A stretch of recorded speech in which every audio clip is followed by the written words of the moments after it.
Okay, so the last class we talked about all these, right? So I finished possibly in this slide where I was discussing sprintf and snprintf. So I already talked about it in the last class. Just to give you a reminder,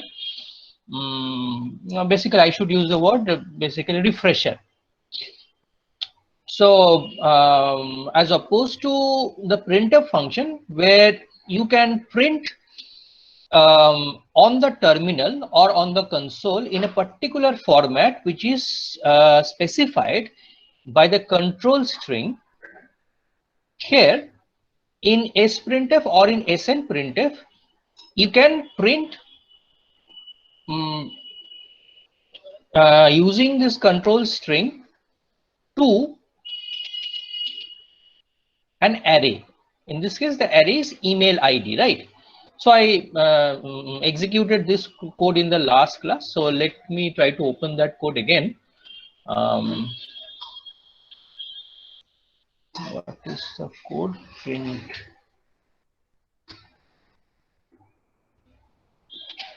No, this is sprintf, right? Yeah. So this is the code. So email ID is a string kind of variable, and since I don't know in advance how long this string is going to be, I have declared it as an array of 100 characters. There is another variable of length 100 characters, and there is another variable. I mean, all these three variables are basically string types or character array type. So this is a shorter one, partial. So what my aim is, I want to automatically generate an email ID from the first name, surname, and the year of birth of a particular person. So this is just for an example. You can also take this as an input. It is so I am not sure whether the ISAR email IDs are generated in this particular format or not. But suppose you had to generate this in a particular format, in this format, for example, then you can use sprintf for that purpose. So the format is like this: %s. So I mean that is basically fname dot s name, that is surname, dot yob, that is the year of birth, @ gmail.com. So this is for the generation of a Gmail mail. So since we have this, I mean, Gmail suite already uh, used for ISAR Kolkata, suppose you want to generate a Gmail ID like this. So what this will happen? So what this will create is so the value of fname dot the value of sname dot yob @ gmail.com. This will be stored in this particular variable. So I have already printed in it in the last class. Let me execute this code once again. It's like this. It's like this. Similarly, if you want to create another kind of email ID, that can be the official email ID for ISAR Kolkata, it can be like this: fname dash sname dash yob @ isarcol.ac.in. That will be stored here. But I did this using sprintf, where there is no specification or basically no restriction on the size of the output generated by this particular string. So here there is a restriction. That's why the function is now snprintf. So basically n stands for the length of the output string. So here it will restrict the output to a length of 100 characters. And finally, so you won't be able to see the effect of it, because naturally the size of this string will be much less than 100 characters. But to test the functionality of snprintf, I have used a much shorter output length restriction here. So I mean, you can generate the same output string here as in this example, but the restriction is it can be a maximum 6 characters. So although the whole output will be generated internally, but in partial only the first 6 characters will be stored. So KRIPA dash, right? This is simple enough, right? So I already talked about it in the last class. This is just for since I ended in a very hurried way, since I believe only 2 minutes were left. I mean, many people would have left the class at that moment. It was for them. All right, but you see that sprintf and snprintf. I mean, these two functions or basically scanf, these are not widely used because they have very restricted functionalities, right? But as I mentioned in the last class also, if you can find an appropriate application for them, they can be quite handy. Okay. And so I talked about, I mean, in the last 2 classes, I have been talking about basically formatted and unformatted input and output operations. For the unformatted input and output operations, I talked about putchar, like these things. Putchar, getchar, which I covered previously. So if I can open the slides here.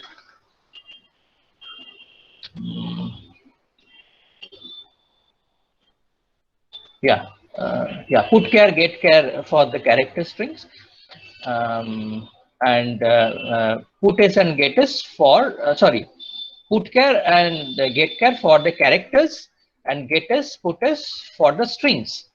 So so I mentioned that these are unformatted IO, right? So what does that mean?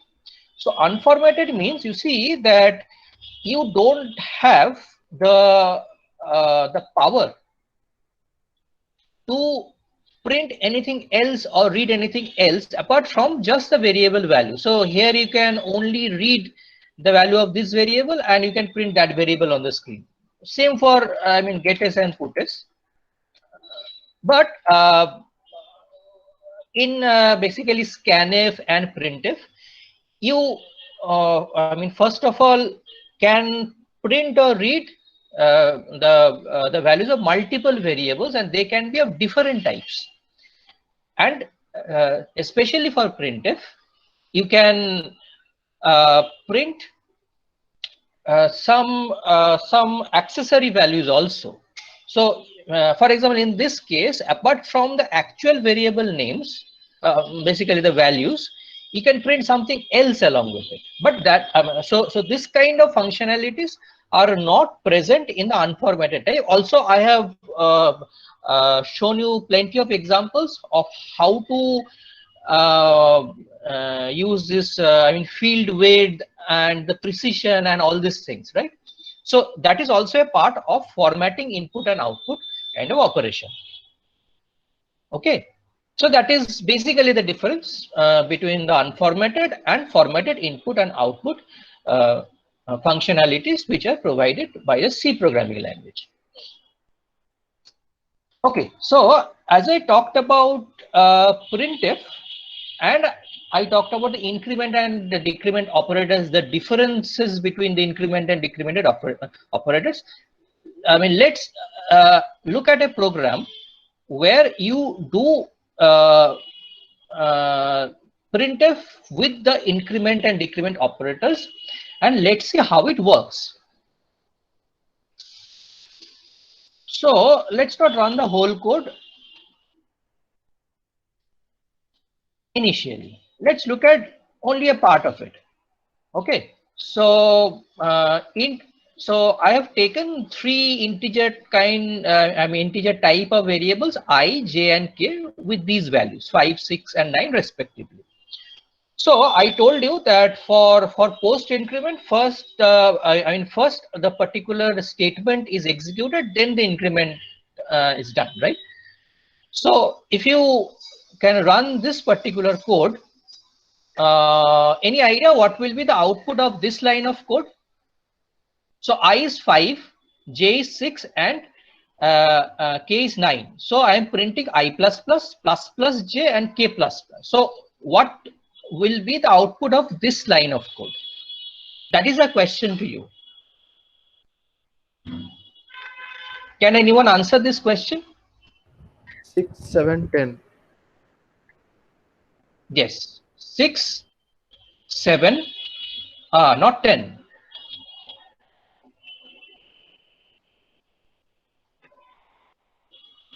6, 7, and 9, right? So you see that for I and k, it is post increment. For j, it is pre increment. So by the time I am printing j, it has already incremented to 7. But I and j will be incremented after this particular line of code. Okay. So this is a particular a statement. So this is a statement, this is a statement, this is a statement. So by the time it has executed, only j would have basically incremented. But if you print ijk in the next line, then we will get the incremented value. So j had already incremented in the last line, right? But I and k, I mean, would have been incremented after they got printed. So let's see.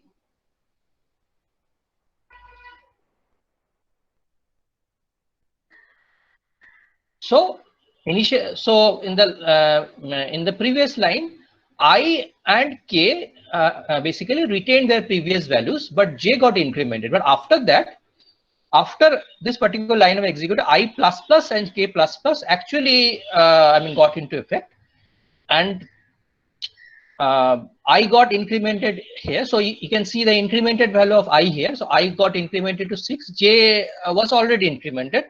And we see the incremented value of k. That is 10, right? Okay. But picture abhi baki hai. Any idea what will be the output of this code? I mean, this particular line. So I equals to 6, j equals to 7, and k equals to 10. So this information I can already give you. So before this line will be executed, I is 6, j is 7, and k is 10. And these values got printed at this line, right? This line, this particular line. So after that, so what will be the output of this line? Any suggestions? Can you give it a try? So you must be surprised, right? So let me tell you the logic. That is a particular characteristic of a printf function. So let me run this code first, okay, and see what happens. So the output is 14 minus 4 and 10, because printf actually evaluates the expressions from right to left, not left to right. You told I plus j because I is 6 and j is 7, right? But actually the calculation is taking place from right to left. So first k got incremented. Okay. So basically there is no problem in this. K got incremented. Okay, let me run this code again.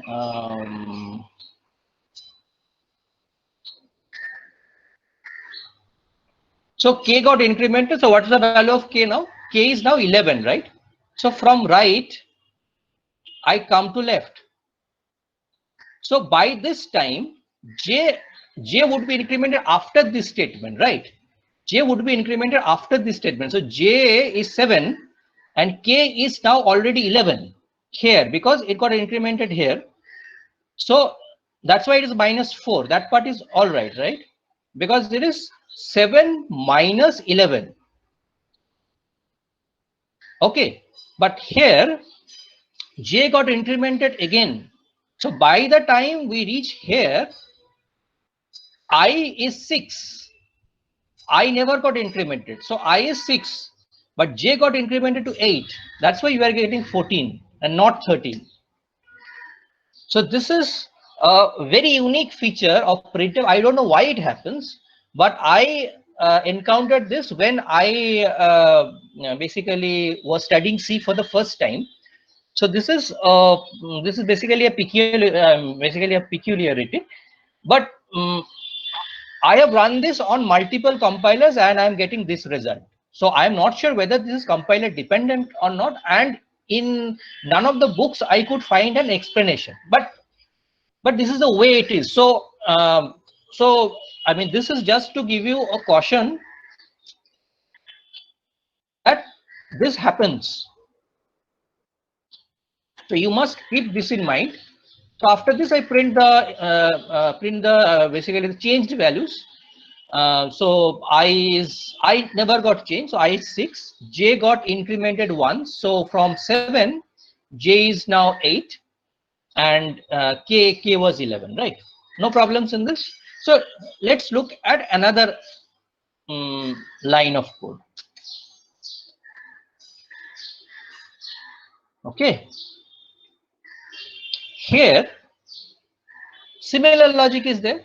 So I mean, okay, let me yeah. So can you try to calculate this? Can you? So I told you the logic already, and I give you the initial. So I give you the values of I, J, and K when this. So when this expression will be calculated. Then please do the calculations and let me know. I will run this code and I will show you the result. Okay. Please quickly do the calculation. Tell me the value of this. The expression of the right hand side. Okay. So you see here, when as I told you that whenever you are evaluating an arithmetic expression, you always do it from left to right, right?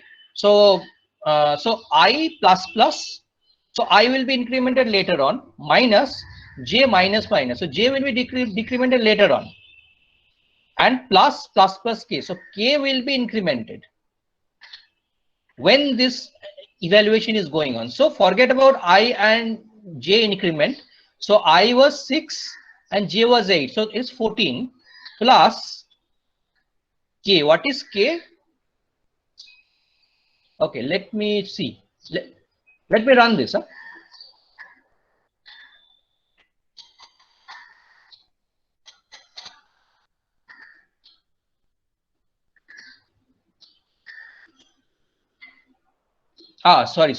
There is a mistake. So I is 6, right? And J is 8. So 6 minus 8 is minus 2 plus K. So K is 12.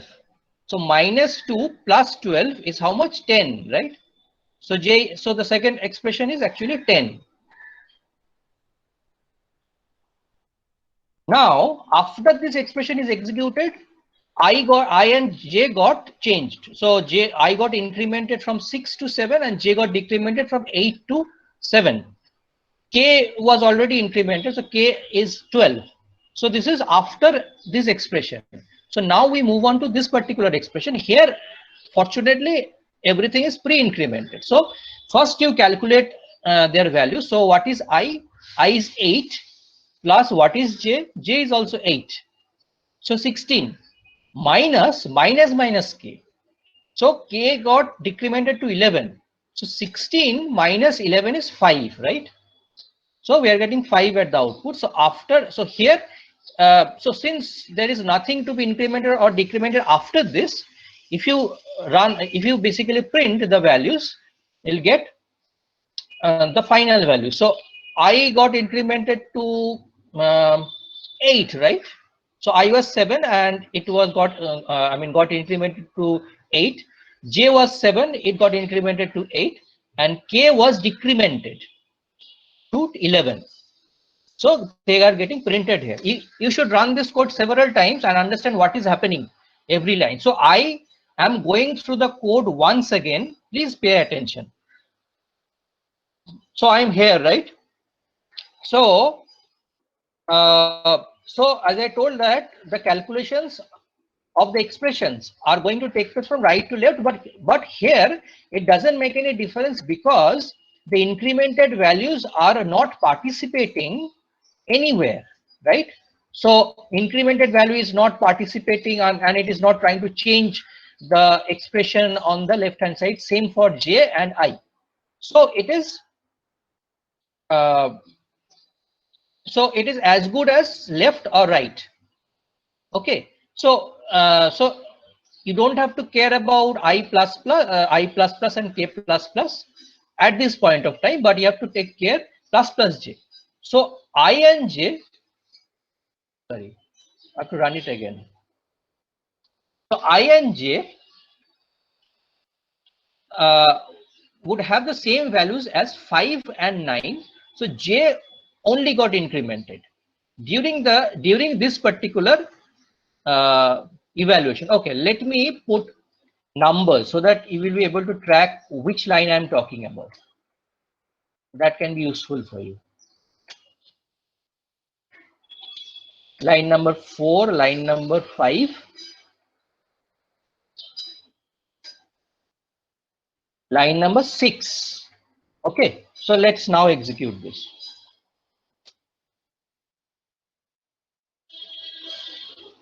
Okay, so line number 1, after line number 1, or basically expression number 1, whatever it is, whatever the way you want to call it. So 5, 7 and 9 got printed, and after this expression I and k got incremented. So j was already 7, so j is now 7, but I got incremented from 5 to 6 and k got incremented from 9 to 10. Okay, this part is simple enough, right? But the trick begins from expression number 3, because a common mistake is that you are trying to calculate it from left to right, but you need to do it from basically right to left. So k plus plus, k got incremented to no, k did not get incremented at this point of time. So k was 10 here, but after this it got incremented to 11. So by the time it came here, it had already become 11. So j will not be will be 7. So 7 minus 11 is minus 4, but after this expression j got incremented to what? 8. Got incremented to 8. So when it comes here, it is already 8 and I is 6, and 8 plus 6 is 14, right? So if you print here, so I did not change, right? I 6, j got incremented once here, so that's why, so j was 7 initially, so j is now 8, k got incremented once here, so k is now 11, right? Finally we come to this particular expression. So again this right hand side is getting executed first. So here, before coming to this point, I was 6, j was 8, and k was basically 11. So I'm talking about line number 5. So here I plus plus doesn't matter. I take the value of I, 6 minus j minus minus. So take the value of j, which is 8. So 6 minus 8 is minus 2 plus. Now we have to increment k because it is pre-increment, right? So k is 12. So minus 2 plus 12 is 10. You're getting 10 here. But after this particular line, I and j got changed. So I from 6 it got incremented to 7. J from 8 it got decremented to 7, and k was already incremented at the time of evaluation of this expression. So k is now 12. So I come here. So here all the expressions are pre-increment. So before the calculation, you need to basically update the values of I, j, and k. So I was 7, now it is 8. J was 7, now it is 8. So 8 plus 8, 16, minus k was 12, it is 11. So the answer is 5. 16 minus 11 is 5. So after the execution of this line, what do we have? I is 8, j is 8, and k is 11. That's got printed finally. So I'm sure that this is going to take some time for you to digest. I'm sure about it. So it took me some time to understand it also, because at that time I did not know that calculations are going on from right to left. But you please spend some time on it, and after that it will be clear. Okay, don't worry about it. So this is a very interesting property uh, of the printf function when it comes to increment and decrement operators. Okay. All right. So this was a small trivia for you. Yeah. Each expression, keep this in mind, that each expression is calculated from left to right. So that is true always. But this is for printf only. So printf, the expression separated by commas. Okay. So expression 1, comma expression 2, comma expression 3. So in that case only, expression 3 will be first executed, first evaluated, then expression 2 will be evaluated, then expression 1 will be evaluated. But this is not true for the expression itself. So you see that when I'm evaluating this, I'm not calculating it from right to left, right? I'm calculating it from left to right. But at the end of the day, that doesn't matter too much, right? So so left to right or right to left in this case doesn't matter. But if you had all these operator and precedents, like I talked about this in last to last class, that depending upon whether you have so I mean the order of expressions can matter. So it should be calculated from left to right. But for printf only, the comma separated expressions will be calculated one by one from right to left. So this is a prime example, which I think will let you understand the nitty-gritties. So points to remember: evaluation done from right to left. So I hope you got it. I mean, you understand what I mean. And the type specifier values are separated by comma. So fair enough, simple enough, right? Okay, so this was about printf. So I would touch upon something which will not be relevant for most of you, because I believe most of you are using ID kind of a compiler. But for the people who use command line arguments, for them it will be useful, and nevertheless it is very important to know. That's why I am covering this in brief. So many people were asking me, should I use int main or void main? So I try to answer them by saying that, so since you brought up this point that there is some basically underscore start function, right, in the system, and somewhere in the middle basically main is called. Since main is a function, right, it is called by the system. So int would mean that the system expects main to return a value. It may not be a meaningful value, but if you use void, then you are not obliged to return anything. But I did not talk about the arguments in the main. So a function can take some arguments, right? So main also has some arguments. There are two arguments, argc and argv. So argc is the number of command line arguments, and argv is a command line argument string. So this won't be clear until I show you an example.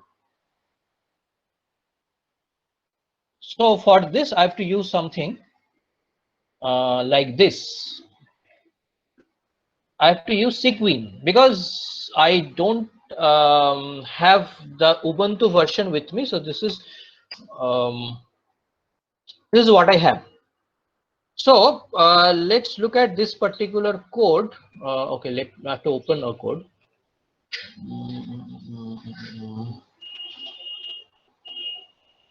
Command line input. Okay, let's take this. Okay. This is the code, but I can show you here also. So, okay, great. So this is the code. So you see that what I'm doing here, I am trying to take a name variable, name character string type of variable, or basically character array type of variable, and I'm looking for its value from the console, from the user. I am using also I am looking for the value of this integer kind of variable, integer type of variable, and the value of this double type of variable. This is weight, and this is age, and this is name. So how can the user provide the input from the command line? Let me show you.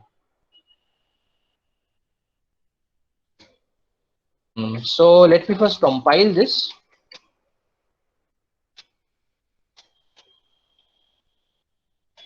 Right.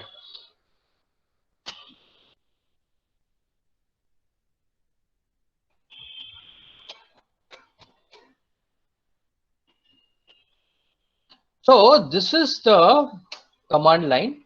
The command line way of executing this particular code. You see that I have not given the correct arguments. So I am giving arguments as name, age say 36, and weight 65. Okay, so it is printing Kripa, age, and weight.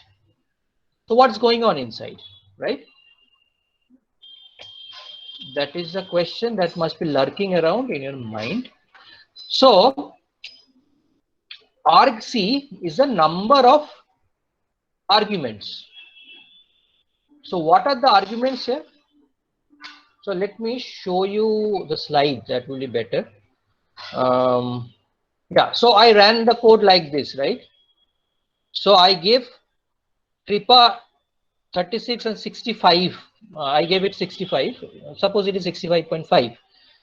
So this is one argument. Kripa is just argument number 1. So this is argument 0. So argument number 1, 2, 3. Okay. So if I would have given one argument less, then this particular expression would have been printed, like what happened, right? So it is asking for name, age, and weight because the correct number of arguments were not provided. So the check is if argc minus 1, so argc was 4, right? Here argc is 4. 1, 2, 3, 4. argc minus 1 is 3. Basically, these are the arguments which are looking for the name, age, and weight. If it is equal, if it equals to 3, it means, so here, I mean this argv1. So argv1 is basically Kripa, argv2 is basically the age, and argv3 is basically the weight. So if you look at this example, argv1, no, not this one. argv1 is this, argv2 is this, and argv3 is this. Okay, and so this I have not covered, but I'm sure you will be able to understand. So I have included a header file called string.h, that is basically string.h. So from string.h, I have borrowed a function called strcpy that copies this particular string to this variable. So name is now argv1. So argv1, the value of argv1 is getting copied to name. Okay, and I have used stdlib.h to use two functions, a2i and a2f. So why I am using a2i? I am trying to convert the age, that is 36. I provide 36, right, as argument 2. That is of basically string type. That is of string type, and I want to convert it to an integer. So a2i means this particular string. So the string 36 will be converted to integer 36, and that will be stored here in age. And to convert it to double type, so what do I need to convert to double type? The weight, right? I provide 65 or 65.5. So that is converted to float, or in this case, it will be double. So A2F means basically ASCII to float or double. I mean, it works for double also. So the string 65.5 is getting converted to the double number 65.5, and it is getting stored to wait, and it is getting printed on the screen like this. So printing, you know already. I've printed this on the screen.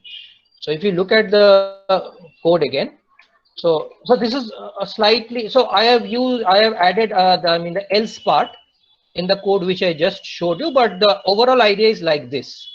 You are basically reading these three values from the terminal. So name, age, and weight, and storing them to variables name, age, and weight like this. String copy. So name is name is already a string, right? So it is just getting copied to this particular variable. Age, it is a string, it is getting converted to integer, and it is getting stored here. And this weight is a string which is getting converted to the double type, and it is getting stored here, and it is getting printed. Okay, so this was about the command line argument. So this is about what arguments a main function can take. So this is all. So this is also a part of the system requirement. So system also basically initializes all these things and takes care of all these things. So this is a very system level code. So this is a bit more advanced than the first time learners of C language. But for the sake of completeness, I have basically mentioned this. So so I won't set any questions on this. In the exam, don't worry. But for the people who are using this ID kind of a compiler, this is not relevant, because using ID, I don't know how to do this.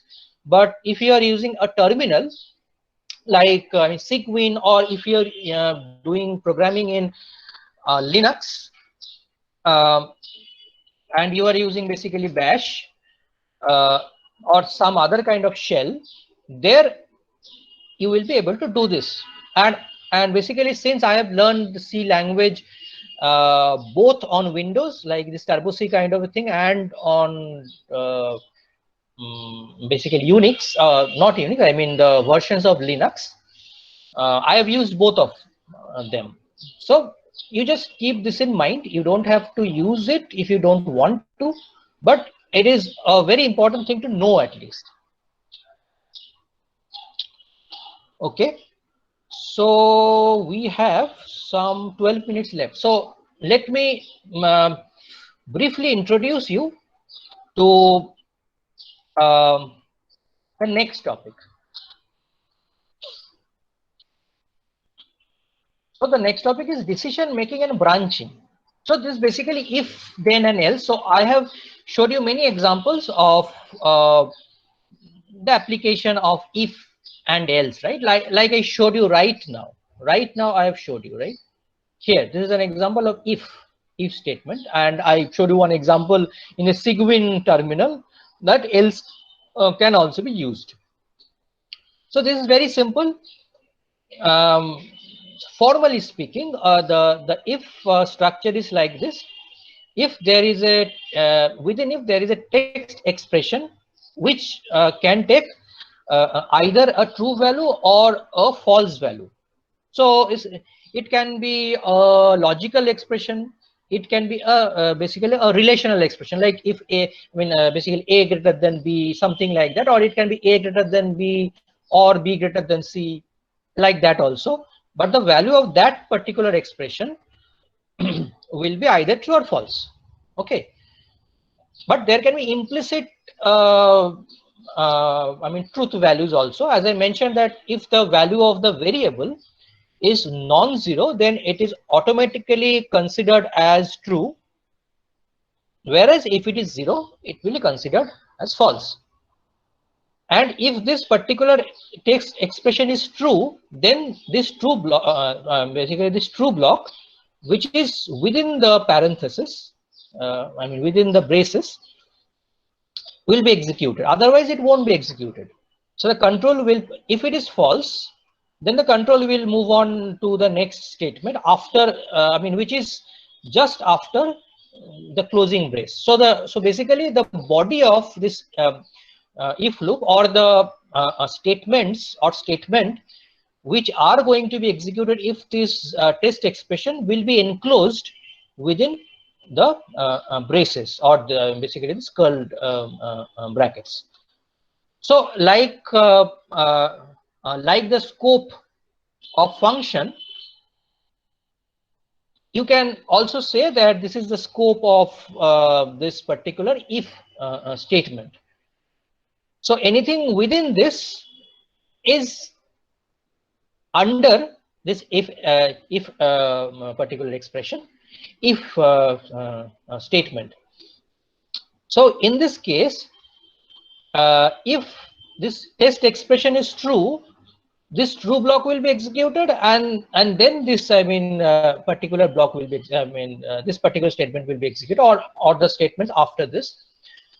However, if this is false, true block will not be executed, but this will be executed. So this is, since this is outside this if scope, it will not have any effect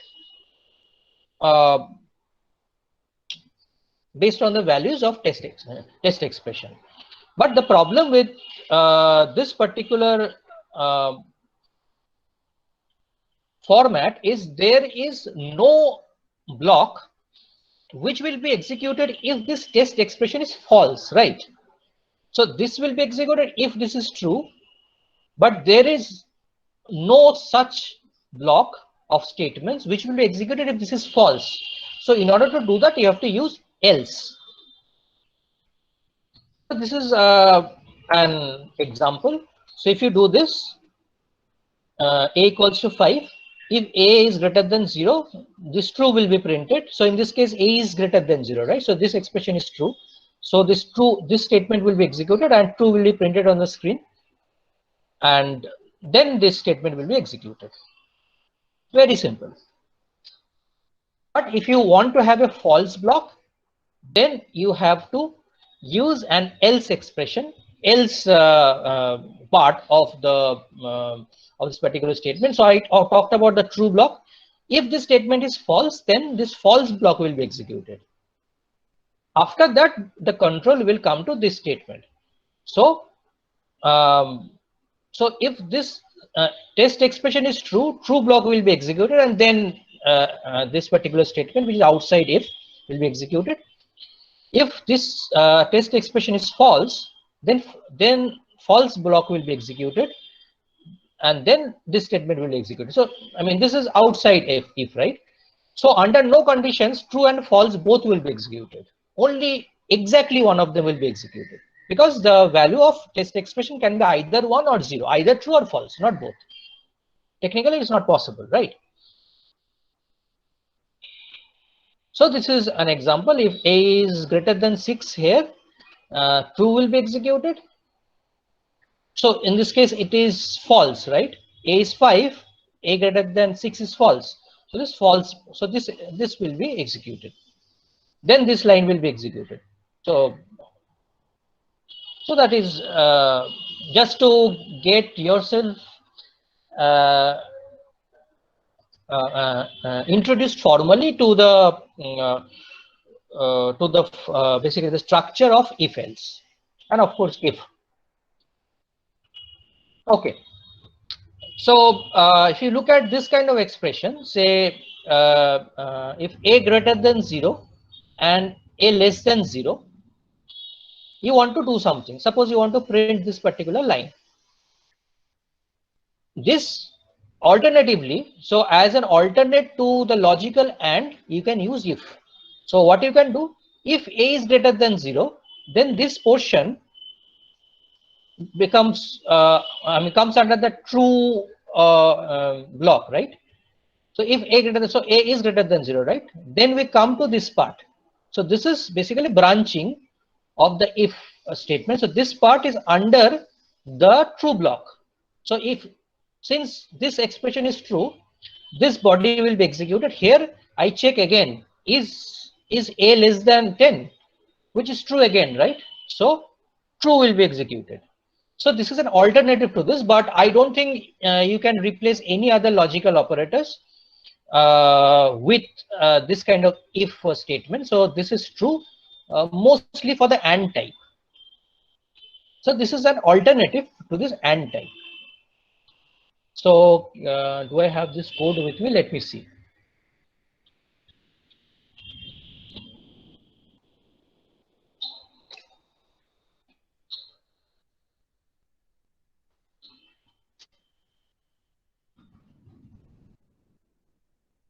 This is simple enough, right? The A is 5 here, so it will be false. It will be false, and if I change A to say 2, it will be true, right? It's simple enough, right? So with 4 minutes to go, I will maybe it's good time to stop the class.